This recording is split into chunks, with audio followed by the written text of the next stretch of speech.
Hi, I'm Will, and I'm originally from Sarasota, Florida, and I come from a really open-minded family. Actually, my dad is a surgeon, my mom's a doctor, and they're both very sort of. I mean, my dad's conservative, but he's conservative in like economic ways more than he is in you know issues of sex or gender or race. I think my family, even though they're from the South, is one of the pretty open-minded ones.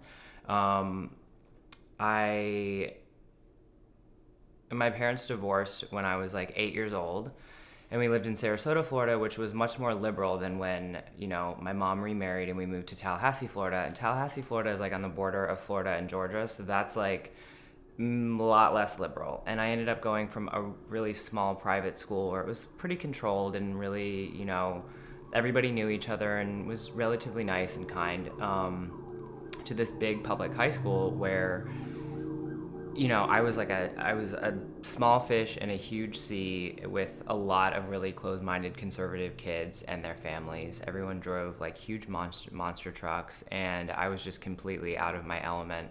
Um, I showed up. I remember actually going when I moved there. I was gonna do 10th, 11th, and 12th grade at this new high school in Tallahassee, and I remember thinking like, well, I really have to fit in, so I'm gonna go to structure, or like I think it was Express for Men or structure or something like that. I don't remember which one it was, but it was like I'm gonna get like cargo shorts and like polos, and I'm just gonna like really look the part in Tallahassee, Florida. That was a really sad time in my life. So I got all these outfits together and like wore them to school and like really just tried to fit in.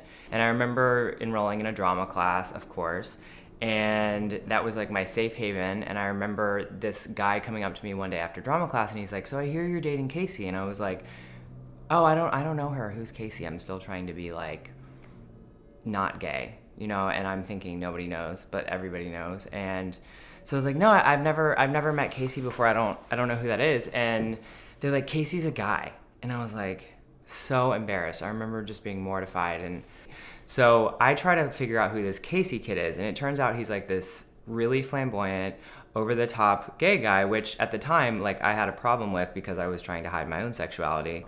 But I was sitting in drama class with all my girlfriends, and I was like, I really think I should come out, and I really think that I should like admit who I am. Like, I just had this sense that I really needed to admit who I authentically was. And everyone's advice, even though they were friends of mine, were like, don't do it. It's only gonna make things worse. Like, just get through high school and then you'll be fine. Like, don't tell anybody and make this into a big deal. And that just like never really sat very well with me, even though I knew they were coming from a good place and just trying to protect me.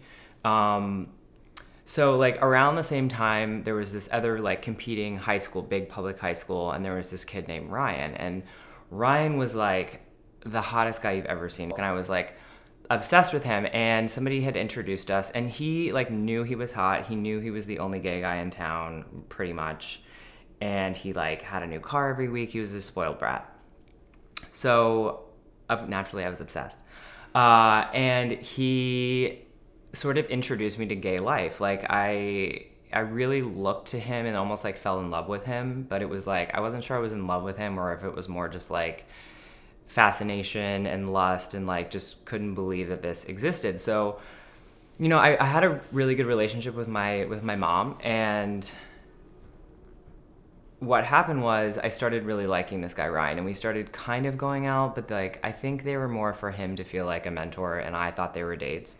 But he basically, we would like kind of fool around a little bit, but not really. I don't know, it was very strange. But I just remember really liking him and really like having to lie and sneak off to go see this guy Ryan and tell my mom I was going to like drama rehearsal or whatever. And I just remember the feeling of lying to my mom was just like really unbearable.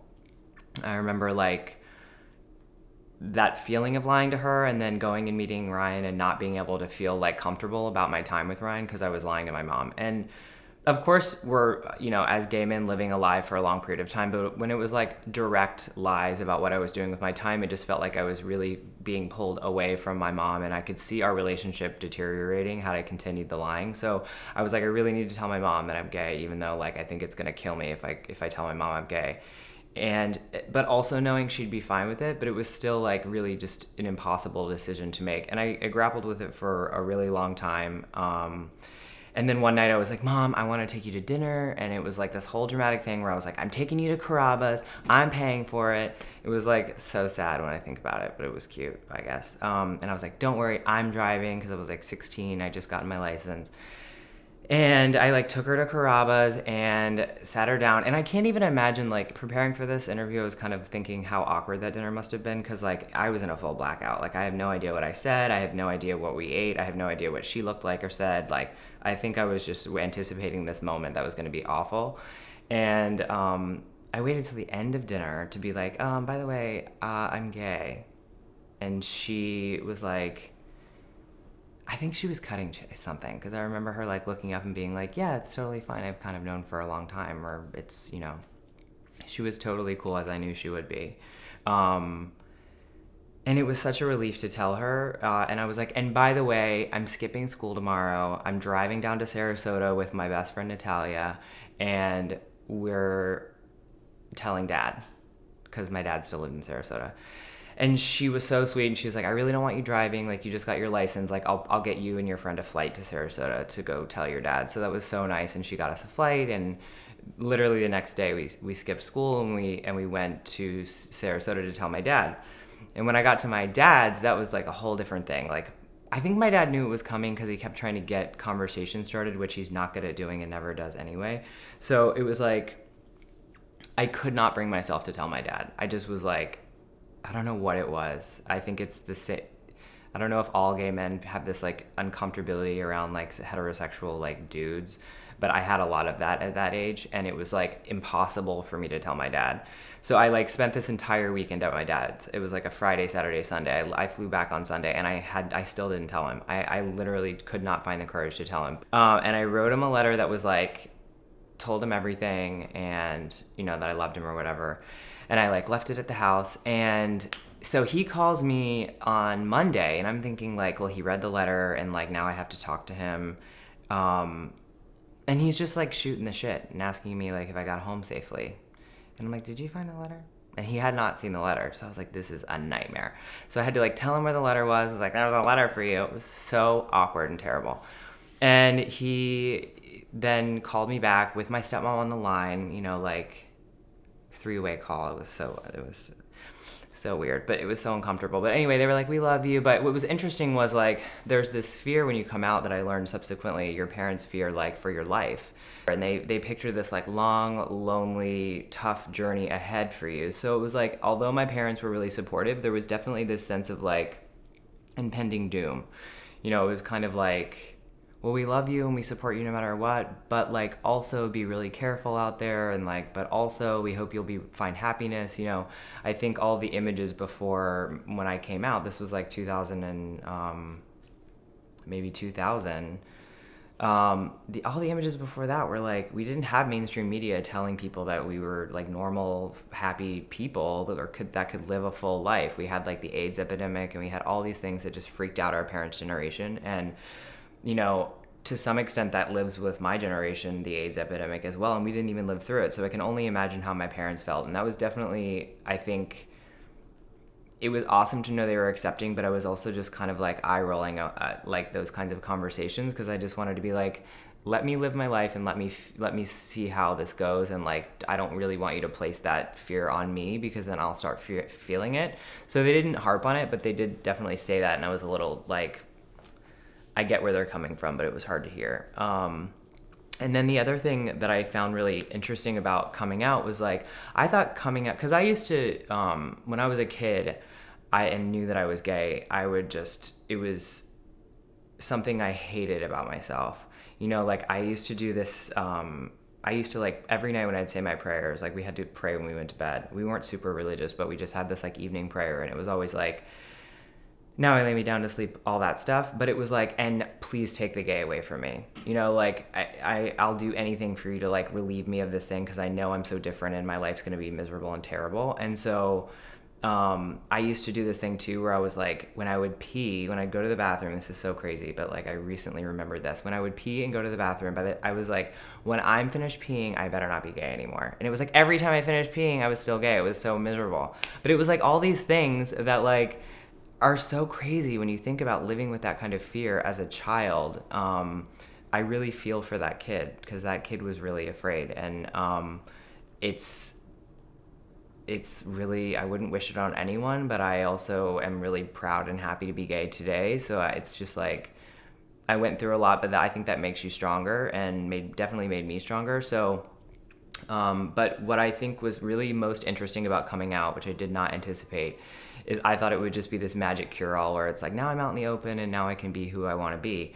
But even though everyone around me was supportive, it was like, I was not supportive of my own knowing I was gay. So it was like everyone around me was like, but we're being so cool about this. Why are you being so weird? And it's like, because this is about me. This is not about you. This is I'm glad I've told you, but I'm still struggling with my own sexuality. So like, while yes, everything gets better when you come out, it's like, it's still a journey for you. And so my mom really couldn't understand why I was still so uncomfortable about it. And it's like, because she had accepted me and told me it was fine. And it's like, that's amazing, but it's not everything. Because now that I've said it out loud, now I have to live this life. You know, I used to think that gay pride marches and all of that were something I didn't need to be a part of, and that weren't really, I don't understand why we have to do this because I'm not just gay, I'm so many other things. Like, why do I have to be labeled like this and be put in this culture and in this category of people that like, and I'm a bigger entity than just my sexuality. You know, I woke up to the fact that not everybody has the privilege of just being who they are, and to be out and proud and loud about that in a gay pride setting or at a rally shows kids in middle America that like you, or anywhere in the world, that you can be okay with who you are, you can be proud of who you are, and you don't have to hide it. And there are people here that support you and can help you in that if you reach out. So now I do pride rallies, and now I am active and I am loud about my sexuality in those ways because I do think it's helpful for people to see. And that being said, you know, the "it gets easier" slogan is real, and it's true. It really does get easier, you know, and then you have to deal with aging. I mean, like, it's like there's something. You get over being gay, and then you're like, okay, well, now I'm like 32, and like this is going here, and like then you think about that. I mean, it's not the same, but I'm just saying, like, it does get easier. Life does go on, and you have joy and you have sorrow and you have a full life if you say authentically who you are, and you're not afraid of being that person. And I think that that's the case for straight people and gay people. It's like living authentically and not being ashamed of who you are, and working through some of your past trauma, whether it's because you were gay or whatever, is a really, I hope everybody will do the work because it's the only way to live.